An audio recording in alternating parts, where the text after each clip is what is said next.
If your 7th generation Honda CR-V refuses to start, follow these 5 steps to isolate the issue before calling for a tow.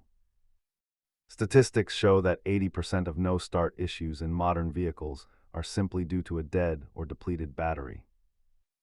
Let us break down the diagnostic process for your 2023 or 2024 CR-V. Start by checking your key fob battery, dash lights, and ensuring your brake pedal is fully depressed. Focus your inspection on corroded battery terminals, loose ground cables, or a potential issue with the starter relay. If those are clear, you may be looking at a failed starter motor or an electronic communication error.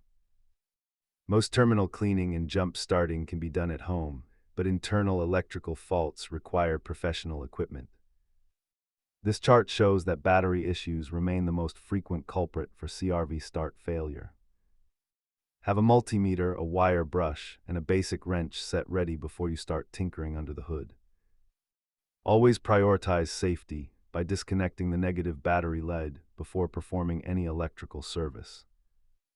If these steps don't resolve the issue, it is time to have your CR-V towed to a qualified dealer.